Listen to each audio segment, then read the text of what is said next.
The dust devils danced across Main Street like ghosts of better days, swirling red dirt against the weathered boards of storefronts that had seen too much sun and not enough paint. Margaret Sullivan stood behind the flour-dusted counter of her small general store, watching the afternoon die through windows hazed with grime. Her hands, once soft as silk when Thomas had courted her, now bore the calluses of a woman who'd learned to survive alone. 3 years. 3 years since they'd lowered Thomas into the hard ground of the cemetery on the hill, his body broken by a stallion that shouldn't have been broke by anyone but him. 3 years of waking to an empty bed, of eating supper in silence, of pretending not to notice when men's eyes lingered too long on her figure, or when their wives whispered behind gloved hands at church.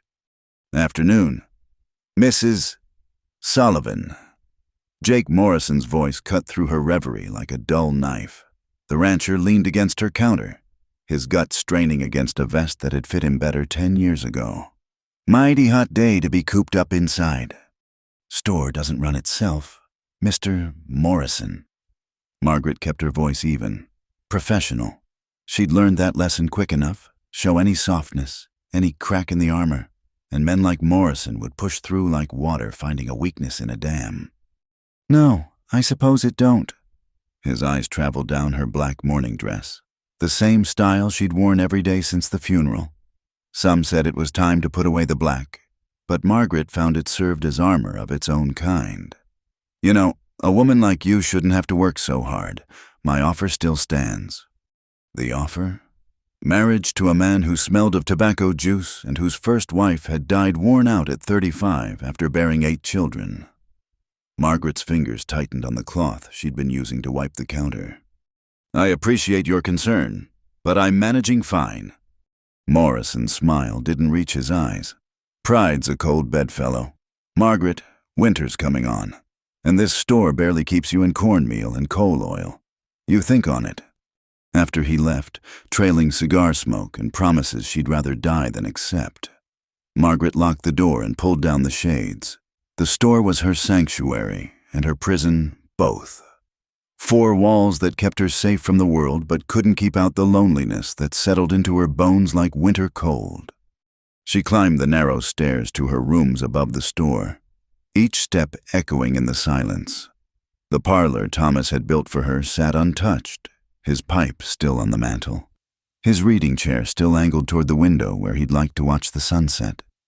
She couldn't bear to move anything, as if keeping it all the same might somehow bring him back. In the kitchen, she heated yesterday's stew and ate standing up, looking out at the town spreading below. Cedar Ridge wasn't much. 1 main street, a handful of side roads. Population maybe 300 souls if you counted the ranches scattered around.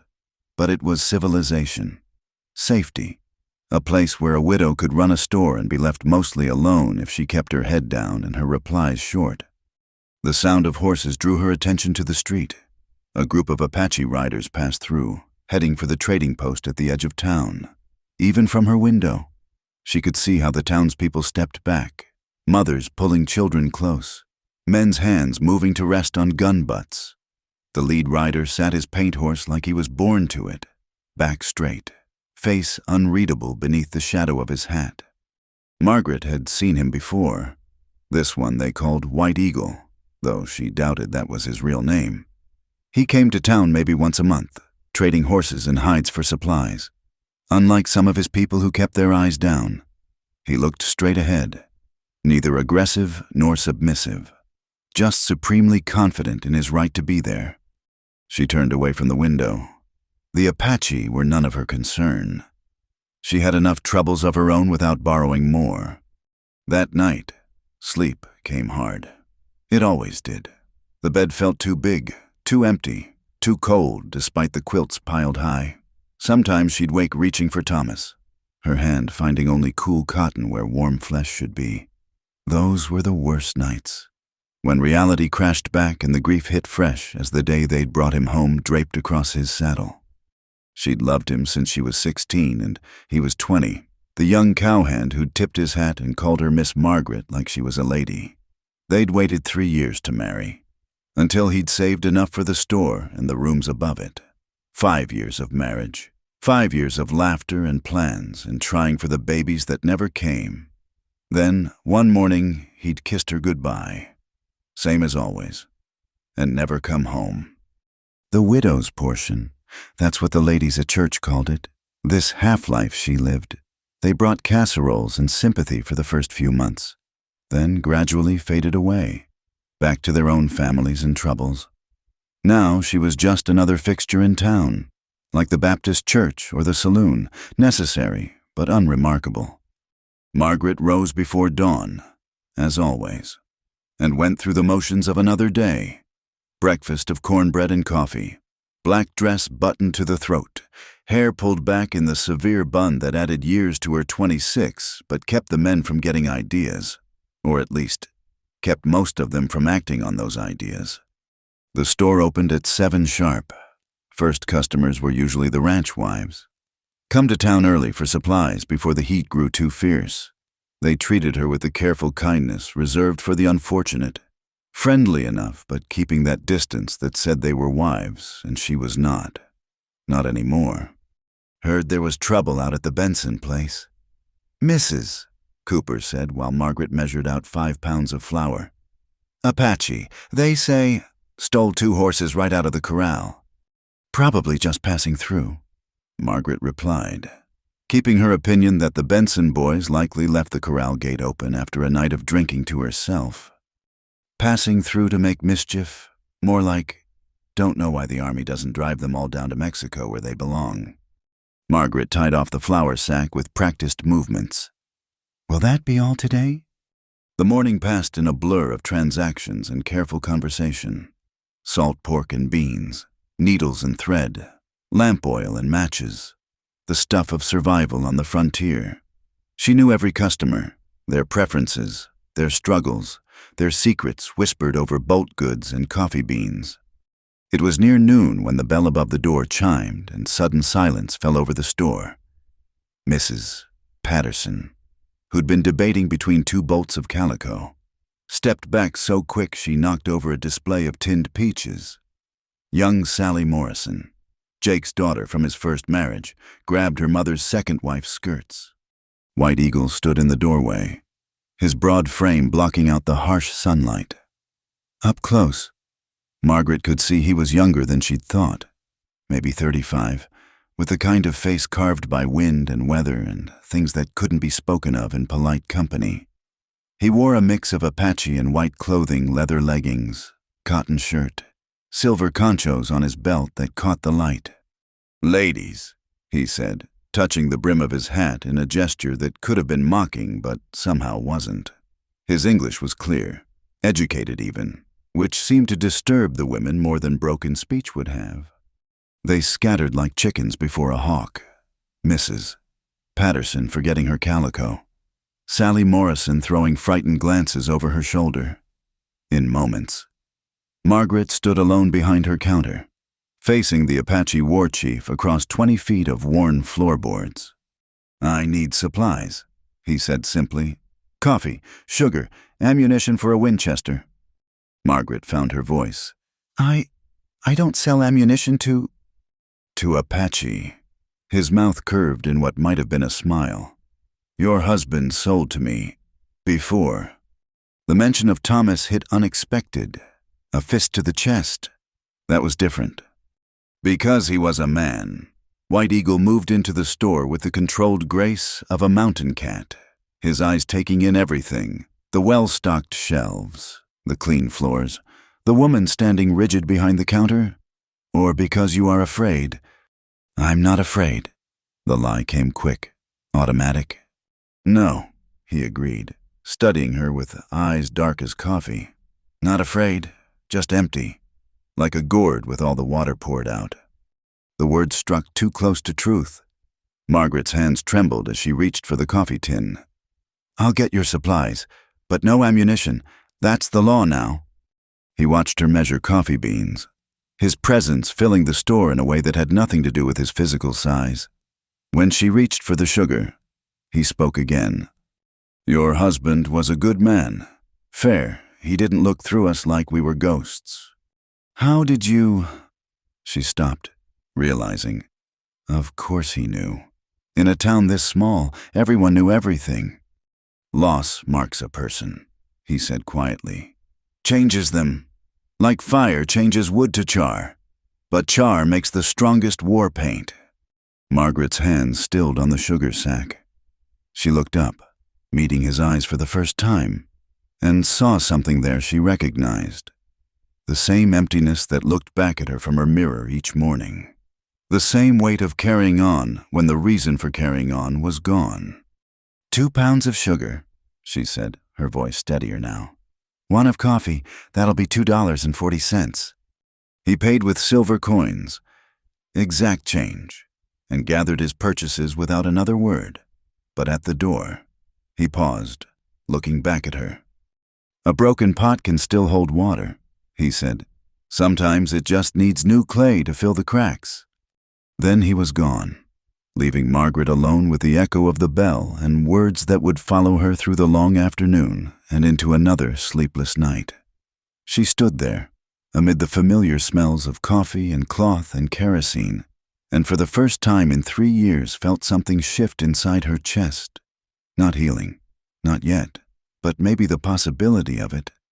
Outside, the dust devils continued their endless dance, and Margaret Sullivan returned to the business of surviving another day in a town that had become both her refuge and her cage, wondering why the words of an Apache warrior had shaken something loose that all the sympathy of good Christian women had failed to touch. The autumn market day brought crowds to Cedar Ridge, farmers and ranchers from miles around converging on the dusty streets with wagons full of goods and pockets ready for trading. Margaret had been up since before dawn, preparing her store for the rush, arranging displays of fabric and tools, checking her ledgers twice to ensure fair prices.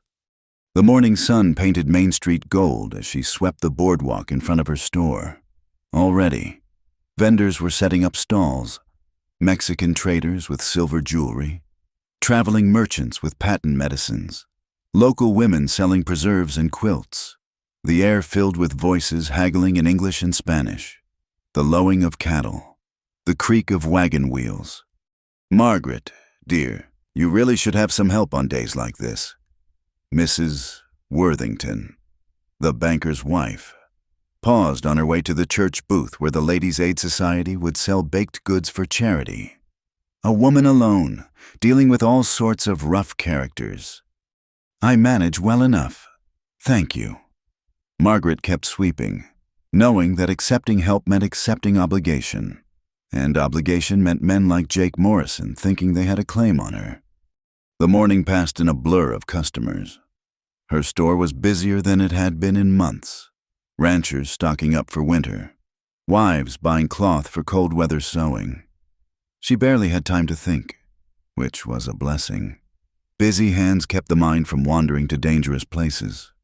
It was near noon when the crowd's noise shifted, conversations faltering like a creek running over sudden rocks. Margaret looked up from cutting a length of blue calico to see what had caused the disturbance. A group of Apache riders had entered the market square, their horses picking their way between wagons and stalls. At their head rode White Eagle, sitting his paint horse with the same quiet authority she'd noticed before.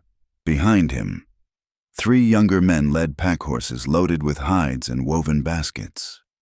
The townspeople's reaction was predictable, women gathering their children close, men standing straighter, hands drifting to weapons.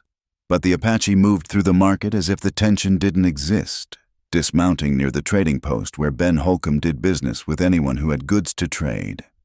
Margaret returned to her measuring, but her awareness tracked the warriors' movements across the square. She'd seen Apache in town before, of course, but never paid them much mind beyond the general wariness everyone shared. Now, though, she found herself remembering those words. A broken pot can still hold water.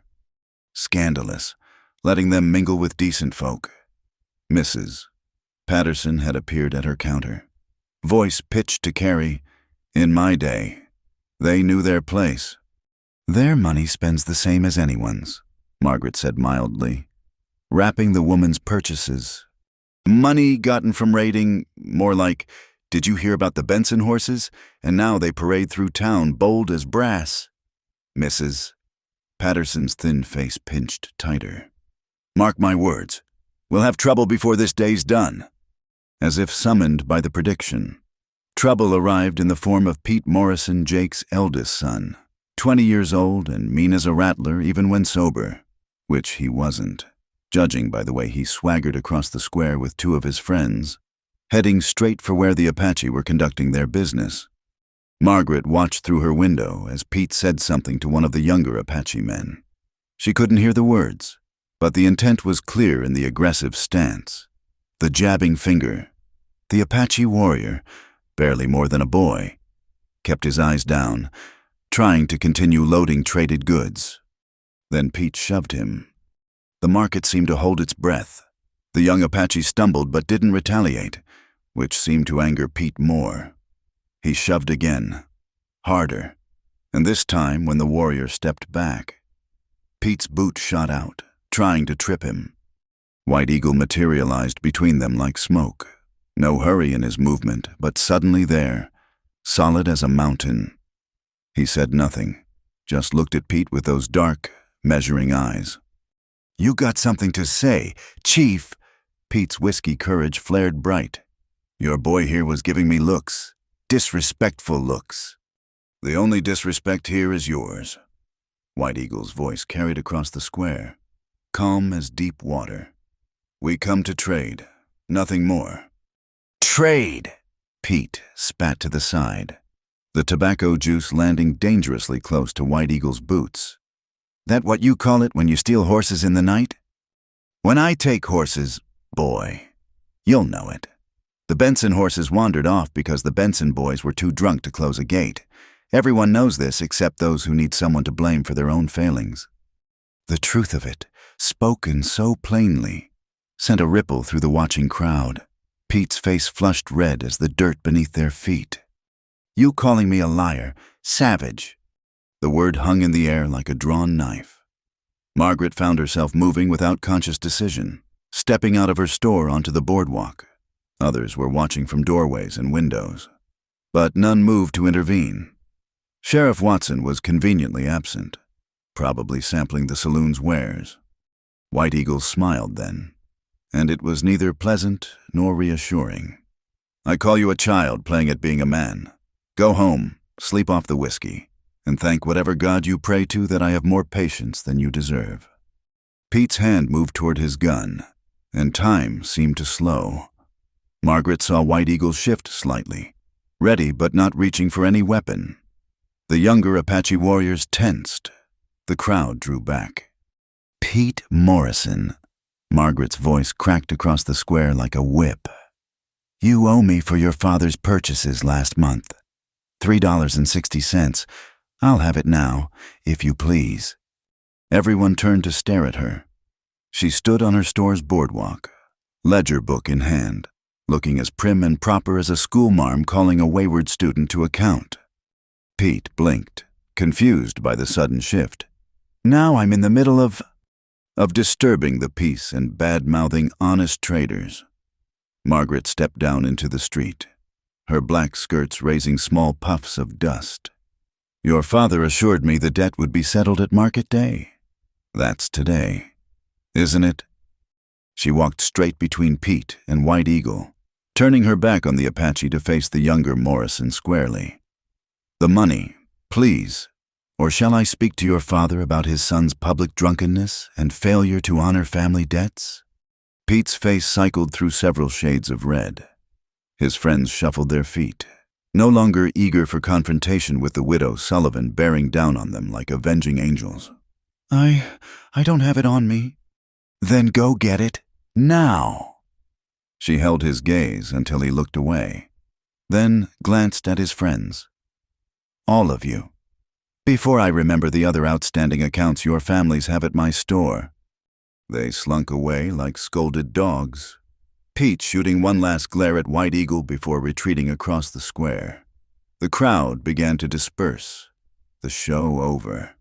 Conversations resuming in hushed tones. Margaret turned to find White Eagle watching her with an unreadable expression. "That was unnecessary," he said. "I don't need protecting." "Neither do I, yet you felt compelled to share wisdom about broken pots and water." She tucked the ledger under her arm. "Besides, I really do need that $3.60. Something shifted in his face. Surprise, perhaps, or approval. "You have courage, Mrs. Sullivan. I have bills to pay. There's a difference." But she found herself almost smiling, the first genuine urge toward happiness she'd felt in 3 years. "Will you complete your trading? I'd hate for Pete Morrison's foolishness to cost honest men their business." Is that what we are, honest men? The question held layers she couldn't quite parse. That's what my husband believed. His judgment was usually sound. White Eagle studied her for a long moment, and Margaret had the unsettling feeling he was seeing past her carefully constructed widow's armor to something underneath. "Your husband saw clearly," he said finally. "Not all possess that gift." He turned to go, then paused. The Morrison boy will remember this. His pride won't let him forget. Pete Morrison's pride is the least of my concerns. Perhaps, but whiskey and wounded pride make dangerous companions. He touched his hat brim again, that gesture that was both foreign and familiar. "Watch yourself. Margaret Sullivan." It was only after he'd walked away, after she'd returned to her store and the normal flow of market day resumed, that she realized he'd used her given name. Not Mrs. Sullivan, not Widow Sullivan, but Margaret. The familiarity should have offended her. Instead, she found herself rolling the sound of it in his voice around her mind like a smooth stone in her pocket. The afternoon brought more customers, more gossip about the morning's confrontation. Some approved of her intervention. Others whispered about her growing too bold, forgetting her place. Margaret ignored them all, focused on her work, on the solid reality of commerce and accounting. But when the sun began its descent toward the western mountains and the market crowds thinned, she found herself at her window again, watching as the Apache prepared to leave. White Eagle moved among his men with easy authority, checking pack horses, speaking quietly with the younger warriors. Just before mounting his paint horse, he looked directly at her window, across the dusty square, through the wavering heat of late afternoon. Their eyes met. He didn't smile or nod or make any acknowledgement, but something passed between them, an understanding, perhaps, or a recognition. Then he was gone, leading his men out of town at an unhurried pace, and Margaret was left with the strangest feeling that something had fundamentally shifted in the careful structure of her widow's life. She'd stepped out of her assigned role today, acted on instinct rather than propriety, and the world hadn't ended. That night, as she ate her solitary supper and prepared for bed, she found herself thinking not of Thomas for once, but of dark eyes that saw too much and words about broken pots and new clay. Dangerous thoughts for a respectable widow. But then, she'd already proven today that perhaps she wasn't quite as respectable as she'd believed. The autumn wind rattled her windows, bringing the scent of sage and distant rain, and Margaret Sullivan allowed herself to wonder, for just a moment, what it might mean to be something other than empty. The evening came earlier now that October had settled over the desert, painting the sky in shades of purple and gold that Thomas used to say looked like God's own watercolors. Margaret sat on the narrow porch behind her store, a luxury she rarely allowed herself, watching the sun sink toward the jagged line of mountains to the west. She'd brought her mending out here, meaning to darn stockings by the last natural light, but her hands lay idle in her lap. The confrontation at the market 3 days ago kept replaying in her mind, not the danger of it, but the aftermath. That moment of connection across the dusty square, the weight of being truly seen. "You're getting fanciful," she told herself, picking up her needle. "Next you'll be reading tea leaves and consulting fortune tellers." But even as she bent to her work, she couldn't shake the feeling that something had awakened in her chest, fragile as the first green shoots after a drought, For 3 years she'd moved through her days like clockwork, each motion predetermined, safe in routine. Now she caught herself pausing at odd moments, wondering what lay beyond the boundaries she'd drawn around her life. The sound of horses made her look up. A lone rider was moving along the back trail that skirted the edge of town, the one used by those who preferred to avoid Main Street scrutiny. As the figure drew closer, her breath caught. White Eagle rode slowly, clearly favoring his left side. Even in the dimming light, she could see the dark stain on his shirt, the careful way he held himself in the saddle. Without thought, she was on her feet, mending forgotten. "You're hurt." He reined in at the edge of her small yard, and she could see him more clearly. Blood seeped through a tear in his shirt, and his face, usually carved in stern lines, showed the strain of pain. "It's nothing. A disagreement with men who thought Apache horses were free for the taking." "Horse thieves!" She came down the steps, propriety warring with concern. "You need a doctor." "Doctor, Mills would as soon let me bleed out as stitch me up." His smile was more grimace. "I've tended worse. Just need clean water and rest." Margaret made a decision that would have shocked her even a week ago. "Come inside. I have medical supplies." "That would be unwise for you. So is bleeding to death on my back step. Can you dismount?" He slid from the horse with controlled grace, but she saw the tremor in his hands, the way he gripped the saddle for a moment before straightening, without asking permission. She moved to his right side, offering her shoulder for support. He hesitated, then accepted, his weight warm and solid against her. They made their way up the steps and through her back door, into the kitchen she'd shared with no one since Thomas died. "Sit," she pointed to a chair, already moving to light lamps and gather supplies. "The shirt needs to come off." In the lamplight, she could see him clearly for the first time, not just as the Apache leader who traded in town, but as a man. The planes of his face were strong, weathered by sun and wind, with lines that spoke of laughter as well as hardship. His eyes, watching her gather bandages and carbolic, held intelligence and something else, a wariness that had nothing to do with physical pain. He pulled off his shirt without ceremony, revealing a long gash across his ribs. Not deep, but bleeding freely. Margaret had seen worse. Ranch life didn't allow for squeamishness. "This will sting," she warned, dampening a cloth with carbolic. Pain is an old friend. But his jaw tightened when she began cleaning the wound. She worked in silence, aware of the impropriety of the situation, aware too that she didn't care. His skin was warm under her hands, marked with other scars that told stories she could only guess at. "There." She tied off the bandage, stepping back. "You'll need to keep it clean, change the dressing daily." "You have steady hands." He pulled his torn shirt back on. "Your husband taught you." "My mother, she was a midwife, dealt with all manner of injuries." Margaret busied herself clearing away the supplies, needing distance from the intimacy of the moment. "Would you like coffee? You should rest before riding again." "Coffee would be welcome." She set the pot on the stove, hyper-aware of his presence in her kitchen. He sat quietly, but his stillness was different from Thomas's had been, alert rather than relaxed, ready for movement even in repose. "Why did you really come this way?" she asked, setting cups on the table. "The back trail is longer. Perhaps I wondered if a woman brave enough to face down drunk cowboys might enjoy watching sunset from her porch." The words hung between them, weighted with possibility. Margaret poured coffee with hands that wanted to tremble. "That would be improper." "Yes." He accepted the cup, his fingers brushing hers. "Many things are improper. That doesn't make them wrong." She sat across from him, cradling her own cup. "You speak like an educated man."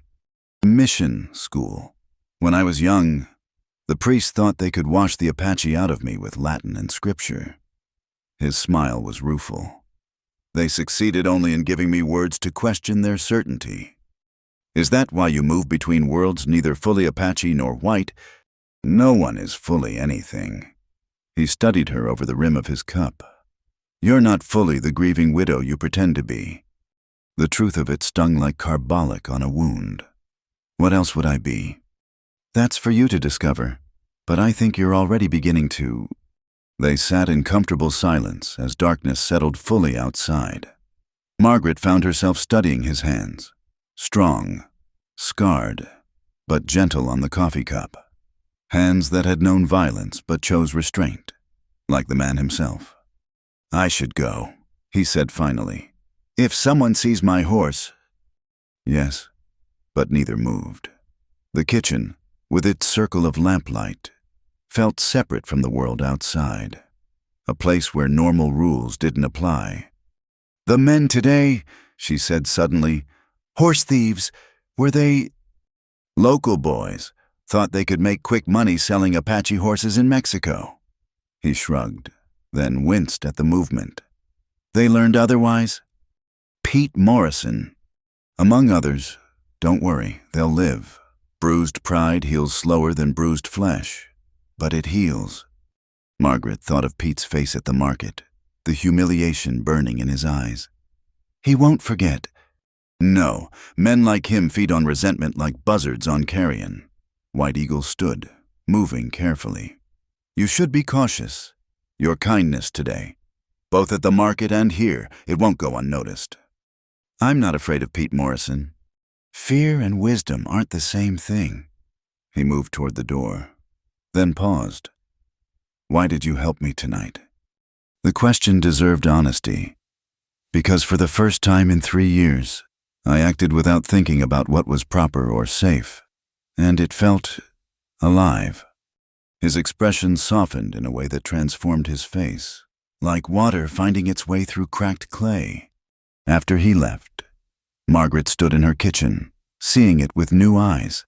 The space that had felt like a sanctuary and prison both now held the echo of conversation, the lingering scent of coffee and leather and something wilder, sage, perhaps, or simply the outdoors. She cleaned the cups, wiped the table, tried to restore the familiar order, but the kitchen had changed. Or perhaps she had. The careful boundaries of her widow's life had blurred, letting in possibilities she wasn't ready to name. Later, lying in her too large bed, she remembered the warmth of his skin under her hands, the way his presence had filled her kitchen without overwhelming it. For the first time since Thomas died, the darkness didn't press quite so heavy. Somewhere in the night, a coyote called to its pack, the sound wild and mournful and free. Margaret listened, thinking of sunrise colors and steady hands and the dangerous comfort of being truly seen. Tomorrow would bring its own challenges, gossip if anyone had noticed his horse, consequences for choices made in lamplight, and pain. But tonight, for these few hours, she allowed herself to feel what she'd thought lost forever. Not love, not yet, but the possibility of it, the chance that a broken heart might indeed be filled with new clay, shaped into something different but no less valuable than what came before. She fell asleep to the sound of wind against her windows, and, for once, didn't dream of empty spaces and silence. Instead, she dreamed of coffee shared in companionable quiet, and eyes that saw past pretense to the woman underneath, waiting to be discovered. The morning started wrong from the moment Margaret stepped into the small barn behind her store. Buttermilk, her gentle mare, stood with her head low, favoring her right foreleg. The horse that had been Thomas's wedding gift to her, the last living connection to happier days, was clearly in distress. Easy, girl? Margaret ran her hands down the leg, feeling the heat and swelling. Not broken, thank God, but badly strained. The mare must have spooked in the night, perhaps kicked the stall wall. Dr. Mills served as veterinarian when he wasn't tending human patients, but he was 20 miles away visiting a ranch family. The closest help would be Sam Tucker at the Morrison spread, but after the market incident, approaching anyone connected to that family seemed unwise. Margaret stood in the barn's dim light, fighting down panic. Without Buttermilk, she couldn't haul supplies from the depot. More importantly, the mare was her only means of escape if things in town turned ugly. A possibility that seemed less remote with each passing day. Mrs. Sullivan. The voice from the barn door made her spin around. Ben Holcomb's son, young Danny, peered in nervously. "Ma'am, there's an Apache asking for you at the trading post. Pa said I should fetch you, but quiet-like." Her heart did something complicated in her chest. "Did he say what he wanted?" "No, ma'am. Just asked if you could come." Pa seemed to think it was important. Margaret glanced at Buttermilk, then made her decision. "Tell Mr. Holcomb I'll be there directly." She took the back ways to the trading post, keeping her shawl pulled up despite the morning warmth. The town was stirring, but most folks were focused on their own business. Still, she felt exposed, vulnerable in a way that was becoming too familiar. The trading post squatted at the edge of town like a buffalo gone to ground, all logs and shadows. Ben Holcomb met her at the door. His weathered face creased with concern. "He's in the back room. Said it was urgent, about some trouble coming." Ben lowered his voice. "Margaret, I've dealt fair with the Apache for 15 years, but this, be careful. There's talk in town, ugly talk." She found White Eagle standing by the window, watching the desert. He turned as she entered, and she saw immediately that something was wrong. Not physically, his wound was healing, but in the tension that radiated from him like heat from stone.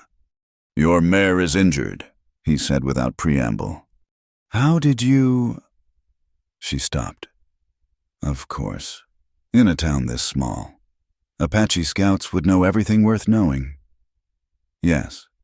This morning, there's more coming.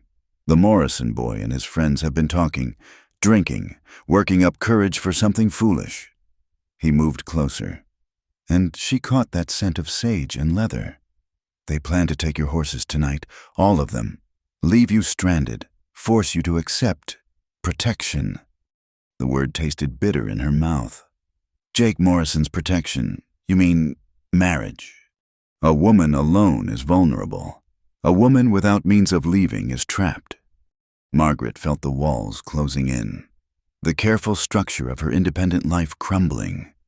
"I could go to Sheriff Watson." "Who drinks with Jake Morrison every Friday and owes him for last year's election?" White Eagle's expression was grim. "You know better." She did.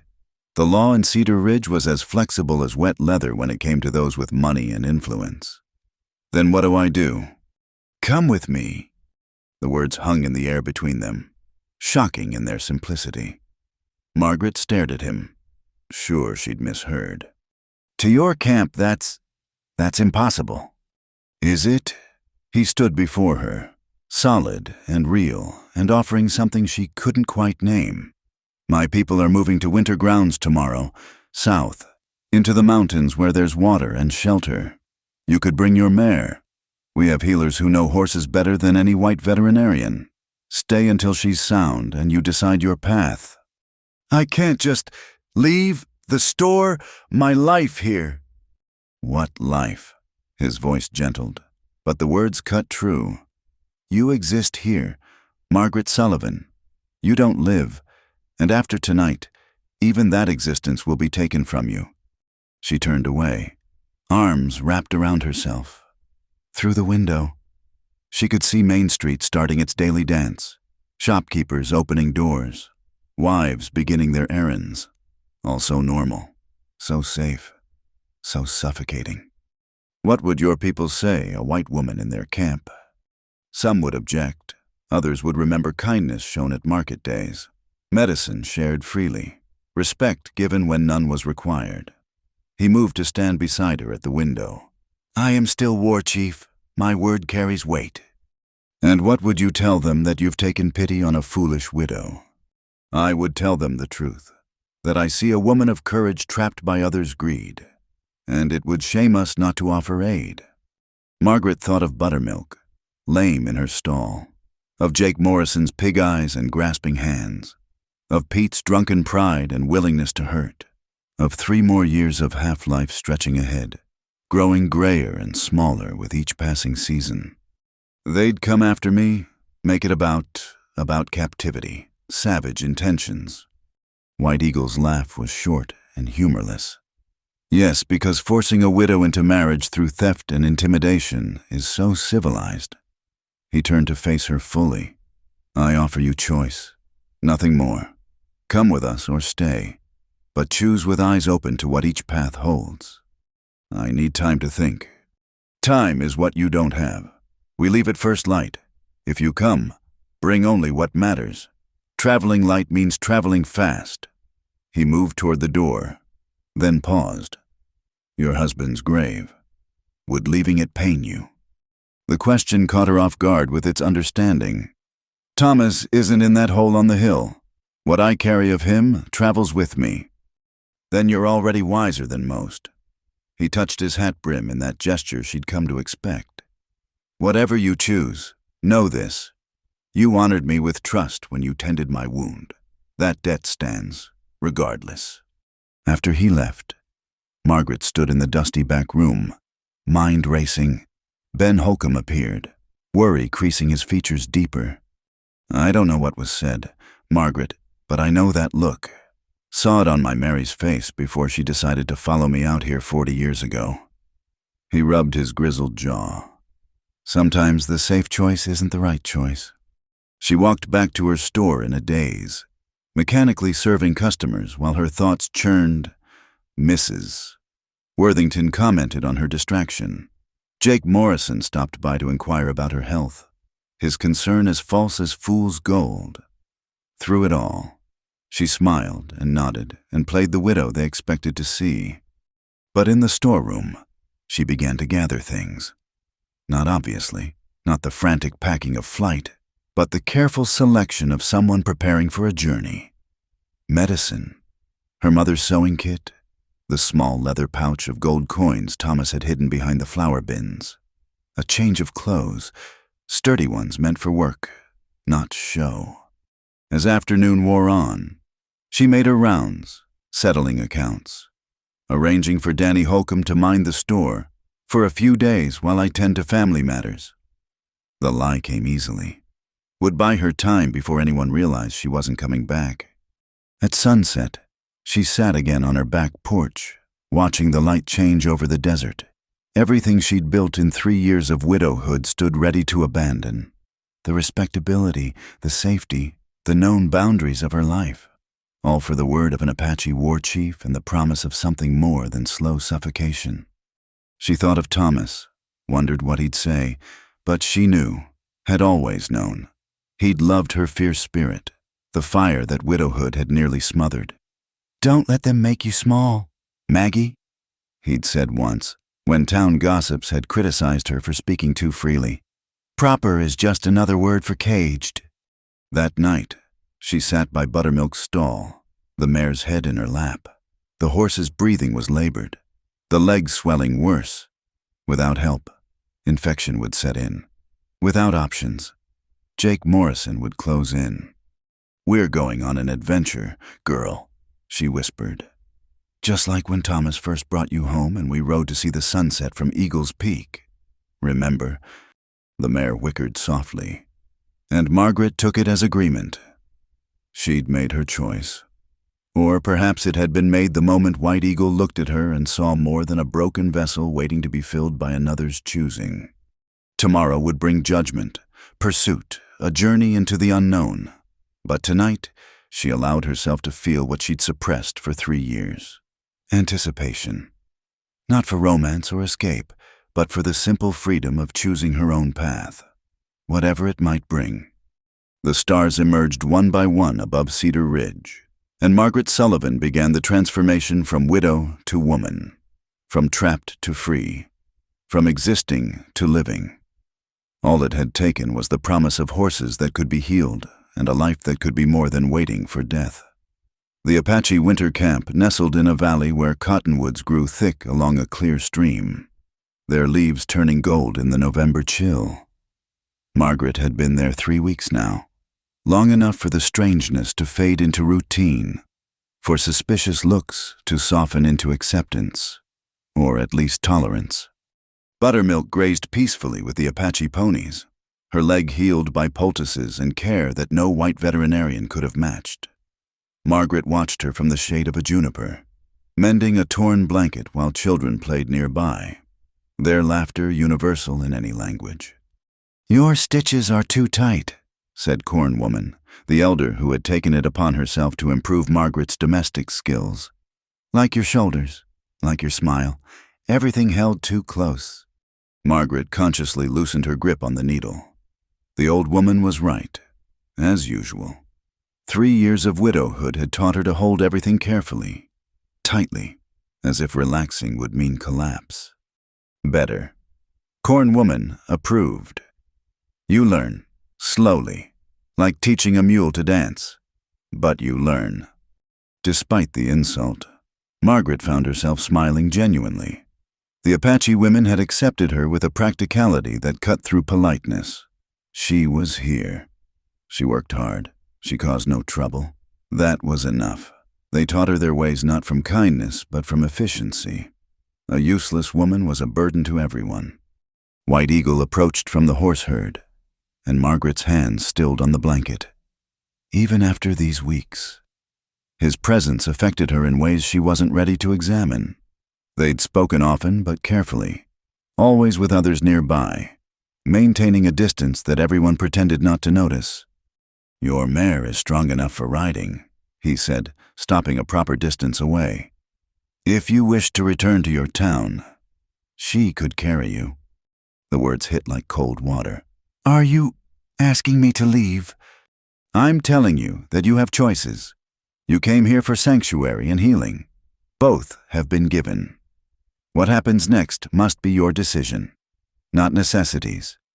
Corn Woman muttered something in Apache and gathered her things, shooting White Eagle a look that needed no translation. Soon, Margaret sat alone with him, the first time since that night in her kitchen. "Do you want me to leave?" she asked directly. "What I want isn't the question." He settled on a rock nearby, his movements easy but alert. "You've been marking days like a prisoner, looking north when you think no one watches. This isn't the life for someone who longs for what they left behind." "I don't long for Cedar Ridge." The truth of it surprised her. "But I don't know what I do long for. For 3 years I've defined myself by what I lost. Without that, who am I?" "That's a question only you can answer, but perhaps you're asking it wrong." He picked up a stick, drawing idle patterns in the dust. "Not who are you, but who do you choose to be?" Margaret set aside the mending, really looking at him. The afternoon light caught the silver threading through his hair, the lines carved by weather and war. But his eyes held something she recognized, not just loss, but the wisdom that came from surviving it. "Tell me about her," she said suddenly. "Your wife." His hand stilled on the stick. For a moment she thought he wouldn't answer. Then, Morning Star. She died 7 winters ago, in the sickness that took many, our children with her. "I'm sorry." "As am I. But sorrow becomes part of you, like these marks." He touched a scar on his hand. "You carry it, but it doesn't carry you, unless you let it." "Is that why you noticed me? Because you recognized the grief?" "Partly, but also because you stood between Pete Morrison and violence with nothing but a ledger book and righteous anger." His smile transformed his face. "Morning Star would have liked you. She had the same dangerous courage." They sat quietly as shadows lengthened. Around them, camp life continued. Women cooking, men tending weapons, children driving in the horse herd for the night. It was so different from Cedar Ridge's rigid structures, yet the rhythm of it felt natural, honest. "I've been helping Songbird with her baby," Margaret said eventually. "She's teaching me plant medicine in exchange. Yesterday I helped deliver a foal. I've cooked over open fires and slept under stars and ridden farther in 3 weeks than in 3 years previous. And I haven't felt this alive since Thomas died, maybe since before." She met his eyes. "But I'm also terrified, This isn't my world. I don't know the rules, the language, the ways. And people talk. People always talk in your town. They talked of the strange widow who wouldn't remarry. Here, they talk of the white woman who tends sick horses and isn't afraid of work. Talk is wind. It touches everything but changes nothing solid. Some of your people wish I wasn't here. Some of my people wish many things. That the white man had never come. That buffalo still darkened the plains. That our children could grow up as we did. He stood, extending a hand to help her up. But wisdom lives in dealing with what is not what we wish. You're here. You've earned your place through work and respect. The rest is noise. His hand was warm, calloused, and he didn't release hers immediately. They stood close in the gathering dusk, and Margaret felt something shift between them. A wall crumbling that had been built of propriety and caution. "There's a gathering tonight," he said quietly. "Dancing, stories, celebration before the deep cold comes. You should come." "I wouldn't know how." "Then learn. Isn't that what you've been doing?" His thumb brushed across her knuckles before he let go. "Corn woman will help you prepare, unless you'd rather sit alone, mending blankets and longing for whatever it is you think you've lost." After he left, Margaret stood in the deepening twilight, skin still warm where he'd touched her. She thought of her life in Cedar Ridge, the store, the routines, the careful boundaries that had kept her safe and slowly dying. Then she looked around the Apache camp, foreign and familiar at once, full of challenges and unexpected moments of joy. That night, dressed in a borrowed doeskin dress that Corn Woman insisted was proper for celebration, Margaret stood at the edge of firelight watching the dancing. The drums spoke in rhythms that seemed to match her heartbeat, and the dancers moved with a freedom she'd forgotten existed. "You look like a rabbit deciding whether the hawk has seen it," Songbird teased, appearing at her elbow with her baby in a cradleboard. "Dance or don't dance, but stop thinking so hard. You give yourself headaches." "I don't know the steps." "Neither does little Fox Boy, but watch him try." She pointed to a toddler bobbing enthusiastically out of rhythm. "Joy doesn't require perfection." White Eagle materialized from the crowd of dancers, extending his hand. "One dance to thank the woman who saved me from bleeding on her porch." Margaret looked at his offered hand, at the circle of firelight, at the foreign faces that had become familiar. She thought of Thomas, who would have pushed her forward with a laugh, of her mother, who taught her that courage came in small steps, of herself, the woman she was becoming rather than the widow she'd been. She took his hand. The dance was simple, a basic pattern of steps that mimicked the hunt, the seasons, the cycle of life. White Eagle guided her through it patiently, and soon she found the rhythm, her feet knowing what her mind overthought.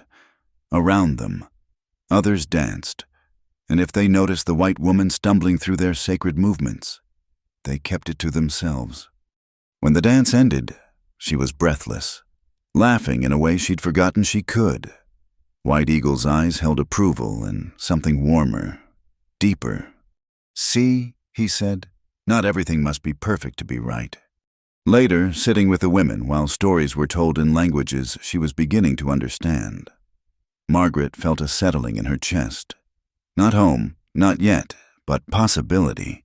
She was choosing to be here, choosing to learn, choosing to open herself to whatever came next. The fire burned low. Stars wheeled overhead, and somewhere in the distance, coyotes sang to the moon. Margaret Sullivan, widow, was fading like morning mist. In her place sat a woman without easy definition, marking her transformation not by what she'd lost, but by what she was brave enough to reach for. Tomorrow would bring new challenges, new lessons, new opportunities to choose who she wanted to be. But tonight, with the taste of fry bread on her lips and the echo of drums in her chest, she was simply, fully, alive. The rider came at dawn, when frost still silvered the grass and most of the camp slept. Margaret was drawing water from the stream when she saw him. Danny Holcomb, Ben's boy, riding hard on a lathered horse. Her stomach dropped like a stone down a well. Mrs. Sullivan. He nearly fell from the saddle in his haste. Thank God I found you. Pa sent me. There's trouble, ma'am. Bad trouble. White Eagle appeared beside her, silent as smoke. Others gathered quickly. Running Wolf, his second in command, and several warriors, hands moving instinctively to weapons. Slow down, boy. White Eagle's voice carried calm authority. Water your horse and speak clearly. Danny gulped air, his young face flushed with exertion and fear. It's Mr. Morrison. Ma'am, Jake Morrison. He's put out word that that the Apache took you against your will. He's got a group of men ready to ride, talking about rescue and, he glanced at White Eagle, and retribution. How many men? Running Wolf asked sharply in accented English. 20, maybe more. Some from town, some hired guns from the mining camps. Mr. Morrison's promising good money for anyone who rides with him. Danny turned back to Margaret. Pa tried to tell them you left willing, but they wouldn't listen. Said Pa was either lying or fooled. Sheriff Watson's with them, making it all legal-like. Margaret felt the world tilting. When? Tomorrow, maybe day after. They're gathering supplies. Weapons. Pa said to warn you, said you'd know what to do. This is my fault, Margaret said quietly. I've brought danger to your people. No. White Eagle's response was firm. Morrison brings danger. You brought only yourself. He turned to Running Wolf, switching to Apache. The words rapid and decisive. Orders were given, scouts dispatched, the camp stirring to alertness like a disturbed anthill. You must go back, Margaret told Danny. Tell your father. Tell him nothing, White Eagle interrupted. The boy stays here until this is resolved. Morrison will question him, and honest answers will only bring harm to his family. He looked at Danny. You've ridden far and shown courage. Rest. You're under my protection now. As Danny was led away, Margaret faced White Eagle. I should go back. Face them. If I explain... Explain what that you chose Apache Company over Jake Morrison's bed, that you prefer freedom to the cage they built for you. His eyes were hard as flint. They don't want explanations. Margaret, they want possession. Then what do I do? What you've been doing. Choose. He gestured to where women were already beginning to pack. We can move camp, go deeper into the mountains where they won't follow, or we can stay and meet their challenge. But you must decide where you stand, with us or with them. There's no middle ground now. Margaret looked around the camp that had become more home in 2 months than Cedar Ridge had been in 3 years.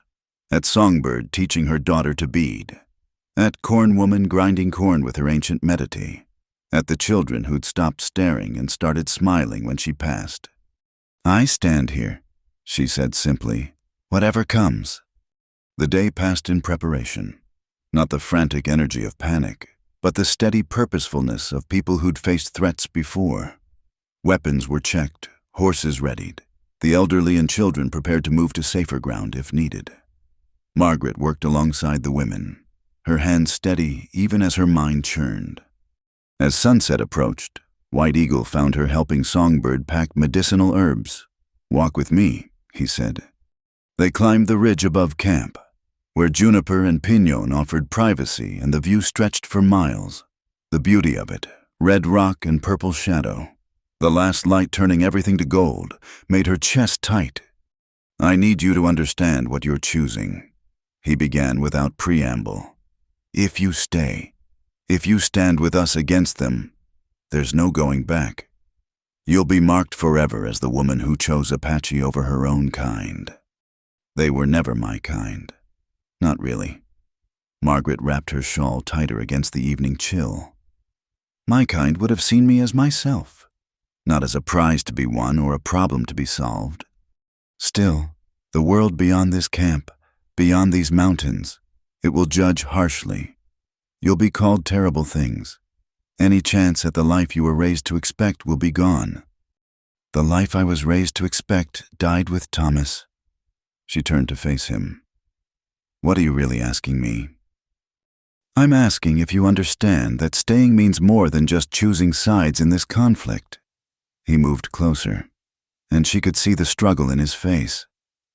These weeks, watching you find your strength again, seeing you with my people, I've tried to keep proper distance, to be only the war chief offering shelter to a woman in need.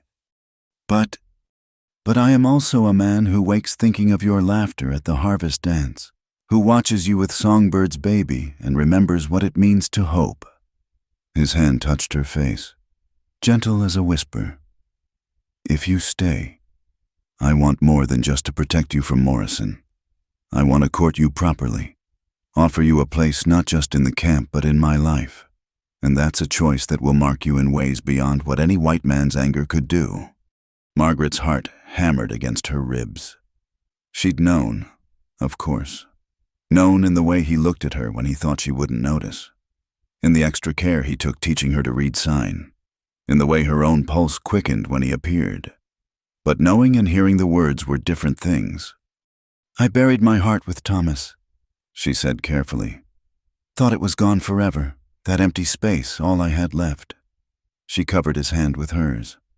But you were right, that first day in my store, broken pots can be mended with new clay. Different than before, maybe stronger for the breaking. Is that a yes? It's a yes to possibility, to seeing what grows between us without the shadow of Jake Morrison and his kind darkening it. She smiled, feeling reckless and sure at once. Court me then, White Eagle, but know that I make no promises except to be honest about what I feel. Honesty is all I ask. He drew her closer, and she thought he might kiss her. Instead, he pressed his forehead to hers, an intimacy somehow deeper than any kiss could have been. Tomorrow we face whatever comes, but tonight, know that you don't face it alone. Not anymore. They stood there as stars emerged, two people who'd found each other across loss and difference, choosing connection despite the chaos approaching. Below, the camp settled for the night, extra guards posted, everyone aware that dawn might bring violence. Margaret thought of Jake Morrison's pale, grasping hands, of Pete's drunken rage, of Sheriff Watson's purchased loyalty, of all the proper citizens of Cedar Ridge who'd rather see her forced into misery than free to choose her own path. Let them come, she said quietly, fiercely. I've made my choice. White Eagle smiled, and in that expression she saw the warrior who'd earned his position, the man who'd survived loss, the possibility of a future neither of them could have imagined months ago. Then we'll face them together, he said, and teach them that some things can't be taken by force, that a woman's heart, once given freely, is stronger than any army they can muster. They walked back to camp, hand in hand, no longer hiding what was growing between them. Warriors nodded approval. Women smiled knowingly. And somewhere in the darkness beyond the firelight, Margaret felt the threads of her old life finally, completely, break free. Tomorrow would bring confrontation, possibly bloodshed. But tonight, she was exactly where she chose to be, standing at the edge of a new life, with a man who saw her truly, among people who'd accepted her honestly. The widow Sullivan was gone. In her place stood a woman who'd learned that broken things could be beautiful, that choosing love over safety was its own kind of courage, and that sometimes the greatest rebellion was simply being happy. They came with the morning sun at their backs, dust rising like smoke signals announcing their approach. Margaret stood beside White Eagle on the ridge, watching the line of riders advance across the valley. 23 men, she counted. Jake Morrison rode at their head, his bulk unmistakable even at distance. Sheriff Watson beside him gave the mob its veneer of legality. They stop at the stream, White Eagle said calmly. That's the boundary. If they cross, they declare war. Around them, Apache warriors waited in strategic positions, not hiding, but clearly ready. The women and children had been moved to a defensive position higher in the mountains, but Margaret had refused to go. This confrontation was about her. She would face it standing. The riders reached the stream and halted. Jake Morrison's voice carried across the distance, though the words were unclear. Sheriff Watson rode forward, stopping just at the water's edge. "White Eagle, I'm here on official business. You've got a white woman in your camp. We're here to take her home safe." White Eagle stepped forward, Margaret beside him. She heard the sharp intake of breath from the posse when they saw her clearly dressed in doeskin, hair braided Apache style, standing freely rather than cowering. "Mrs. Sullivan," Watson called. "Are you well? Have these savages harmed you?" Margaret found her voice, made it carry strong and clear. "I'm neither harmed nor captive. Sheriff, I left Cedar Ridge of my own will and remain here by choice." "She's been influenced." Jake Morrison spurred his horse forward. "Corrupted.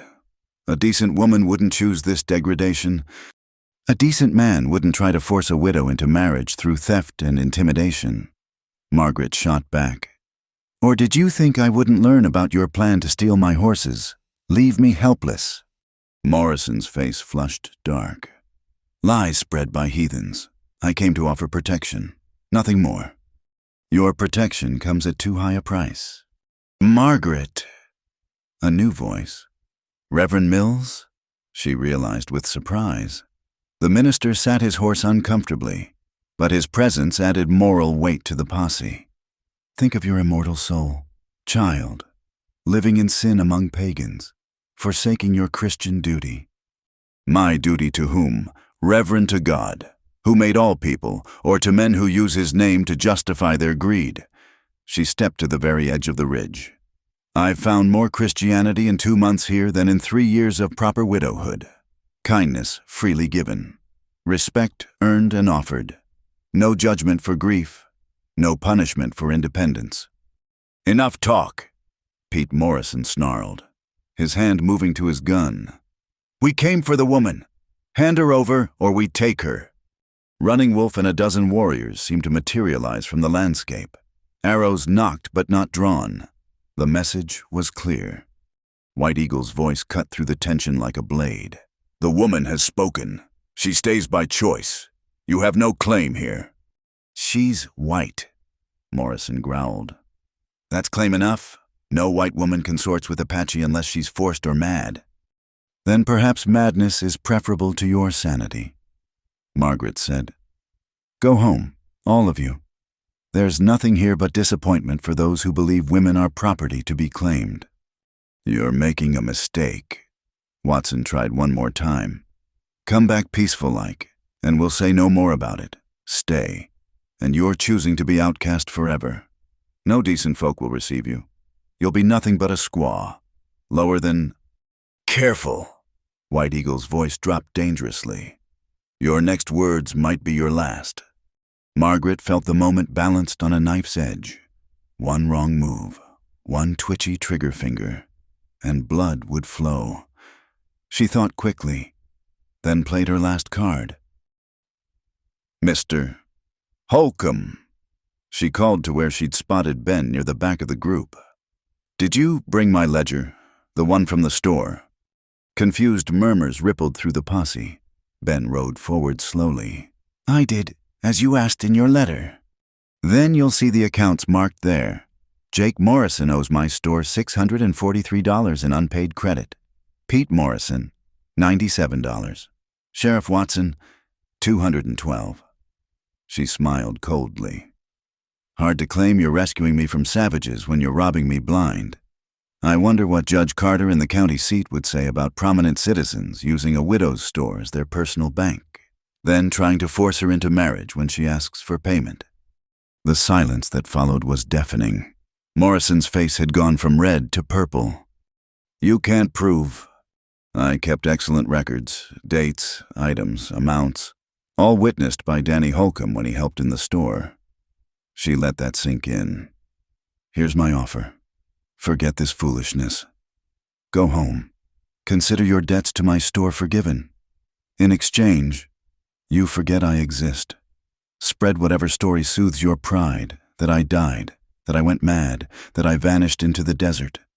I don't care, but come after me again. And I'll send those ledgers to every newspaper and judge in the territory." Watson leaned over to whisper urgently to Morrison. She could see the calculation in their faces, pride warring with self-preservation. "This isn't over." Morrison finally spat. "No Indian-loving whore threatens me." The Apache warriors drew their bows in one fluid motion. Morrison paled. "Yes," Margaret said quietly. "It is over. You made it about possession and pride, but I make it about freedom and choice. I choose this life, these people, this man." She reached for White Eagle's hand, lacing their fingers together in full view of everyone. "And if that makes me a scandal, so be it. Better scandal than slavery."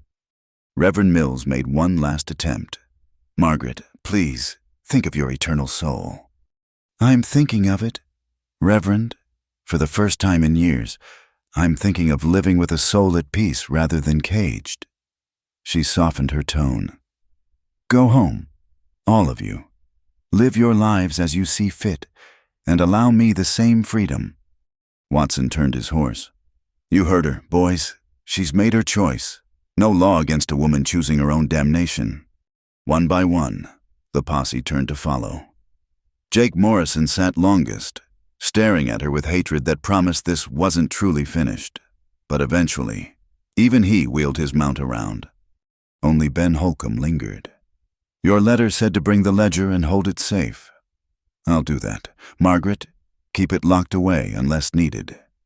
He touched his hat. "Your husband would be proud. You found your spine again." As the dust of their departure settled, Margaret felt her knees go weak.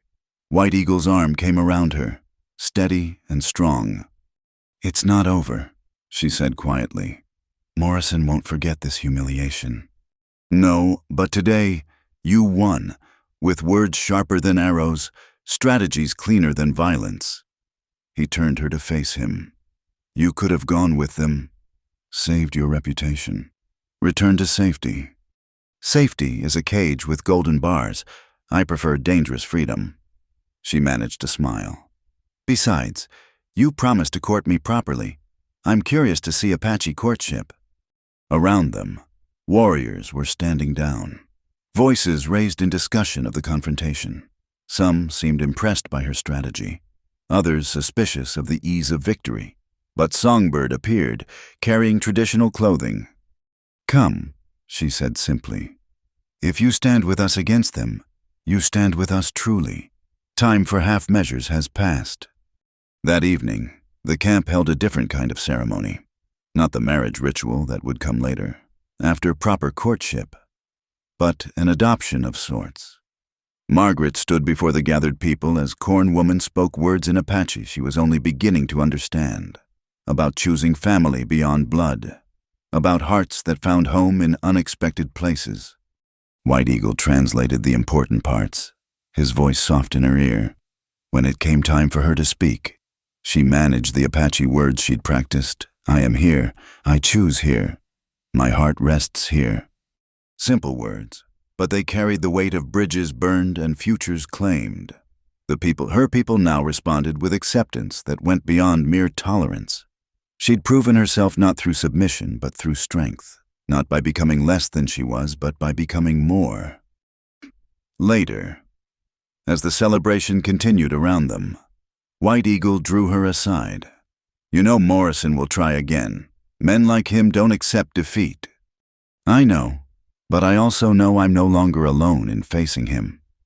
She looked up at him, this man who'd seen her truly from the beginning.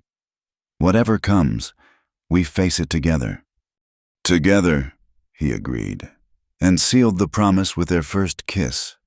Gentle, careful, but holding the heat of desert summers and the promise of rivers running deeper than appearances. Margaret Sullivan had made her choice, publicly and irreversibly. The widow was dead. The new woman born in firelight and witnessed by stars. Tomorrow would bring new challenges, the need to build a life that bridged two worlds without belonging fully to either. But tonight, she danced again by the fire, her steps surer now, her heart lighter than it had been since the day they'd brought Thomas home. She'd chosen love over safety, freedom over propriety, difficult truth over comfortable lies. And, in choosing, she'd discovered that sometimes the greatest act of rebellion was simply refusing to be what others demanded, and the greatest courage was standing witness to your own transformation. 5 years had passed since Margaret chose love over convention, and the desert had written its story in her sun-touched skin and calloused hands. She sat outside the dwelling she shared with White Eagle, their 2 children playing nearby. Thomas, named for the past she honored, and Morning Dawn, named for the future they built together. The world had changed around them. The railroad pushed closer each year, bringing settlers and soldiers, shrinking the spaces where Apache could roam free. But here, in this valley where 2 worlds met and merged, they'd created something unique, a trading post that served as a bridge between cultures, a place where understanding grew alongside commerce. "Mama, look!" 4-year-old Thomas held up a perfectly round river stone. "For your collection." Margaret smiled, accepting the treasure. Her son moved between English and Apache as easily as breathing, embodying the fusion their life had become. Morning Dawn, barely 2, toddled after her brother with determination that reminded Margaret of herself. "The wagons are coming," White Eagle said, emerging from their home. Age had touched him lightly, silver threading through his hair, but his bearing still proud. Ben Holcomb's monthly supply run. Margaret rose, shading her eyes to watch the approaching wagons. Ben had become their primary connection to the outside world, bringing supplies they couldn't make or trade for locally. His acceptance of their unconventional arrangement had paved the way for others, slowly, carefully, to do business with them. "Any trouble?" she asked, noting the extra riders. There's talk of new policies from Washington, forced relocations." His jaw tightened. "They want all Apache on reservations by year's end." The familiar chill ran down Margaret's spine. They'd avoided the worst of the conflicts through careful neutrality, through the relationships she'd maintained with sympathetic whites, through White Eagle's wisdom in keeping his band small and mobile, but walls were closing in. "We knew this day would come," she said quietly. "Yes, but knowing and facing are different things." He pulled her close, and she breathed in the familiar scent of sage and leather. "We have choices to make." Again, Ben's wagons rolled into their small settlement, for that's what it had become. A handful of families choosing to live between worlds, some Apache who'd married Mexicans or whites, some whites who'd found more home here than in towns that judged them. All outliers, all survivors. Margaret, White Eagle.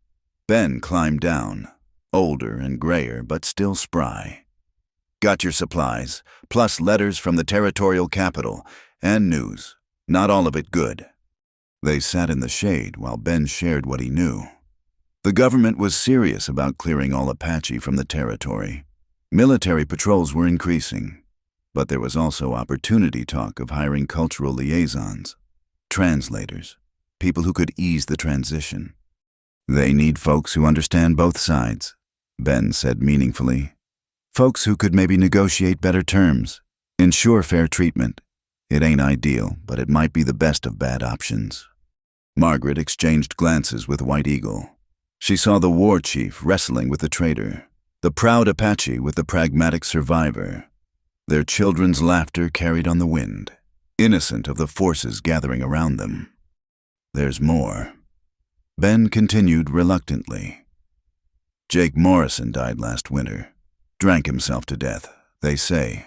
But Pete's taken over his holdings, and he's got political connections now. He's been spreading stories, trying to invalidate any deals made with Apache, including your trading post rights." "Let him try," Margaret said firmly. "We've built something real here. Documents filed properly, taxes paid.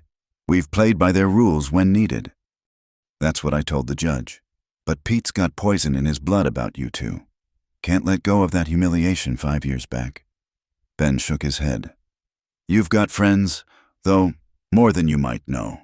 Folks who've seen what you've built here, how you've kept peace when others wanted war. As evening approached, they gathered for a meal, Ben and his drivers. Their mixed community, everyone sharing food and conversation. Margaret watched it all with bittersweet awareness. This harmony they'd created was fragile, threatened by forces beyond their control. After the children slept, she and White Eagle walked to their favorite overlook. The desert spread before them, stars beginning to emerge in the darkening sky. "I won't go to a reservation," he said quietly. "I've seen what becomes of proud people in those cages, but I won't ask you and the children to live as fugitives either." "You're not asking, I'm choosing, same as I did 5 years ago." Margaret laced her fingers through his. "But maybe there's another way. Ben's right, they need interpreters, advocates, people who understand both worlds. You would work with the government that wants to destroy us. I would work to preserve what can be preserved, to ensure our children have a future that includes both their heritages." She turned to face him. "We've already proven that Apache and White can build something together. Maybe we can help others see it too." White Eagle was quiet for a long moment. "It would mean compromise, living closer to white settlements, following their laws even when they chafe, but also maintaining our language, our customs, our stories, teaching them to both our children and any who listen." Margaret thought of Corn Woman, who died last winter but not before passing on her knowledge. Adaptation isn't surrender if we choose it freely.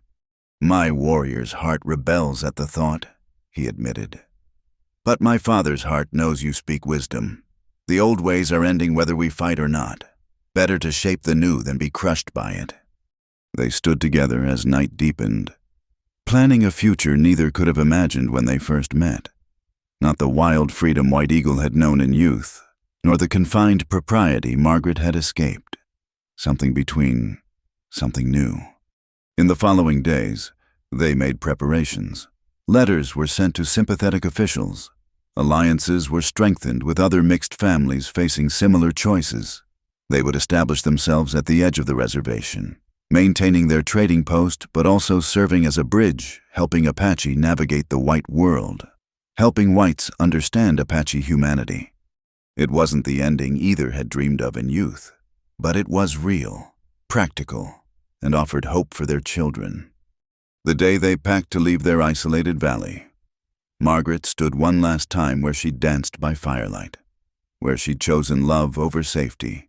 Songbird, now a grandmother, embraced her. "You think we lose ourselves," the older woman said, "but rivers change course and remain rivers. We change to survive, but our water runs deep." As their small caravan moved toward their new life, Margaret rode beside White Eagle, their children secure between them. Behind lay the complete freedom they'd known. Ahead waited compromise, challenge, the difficult work of building bridges in a world that preferred walls.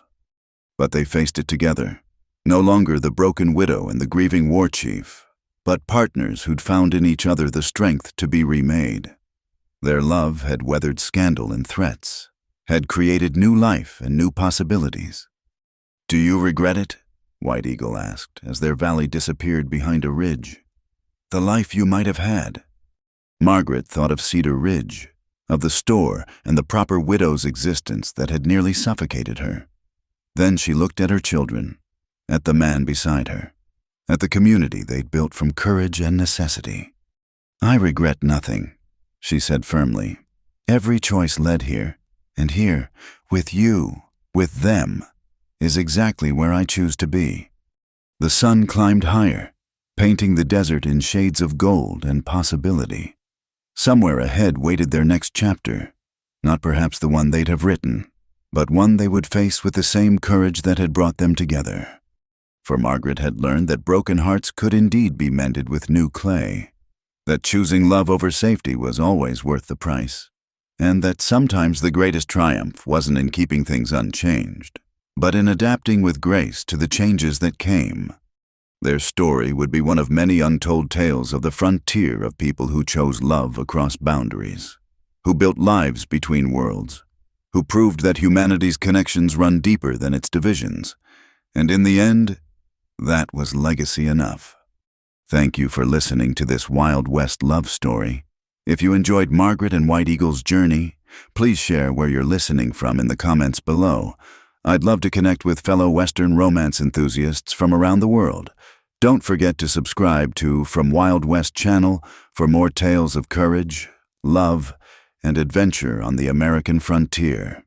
What did you think of Margaret's choice? Share your thoughts below.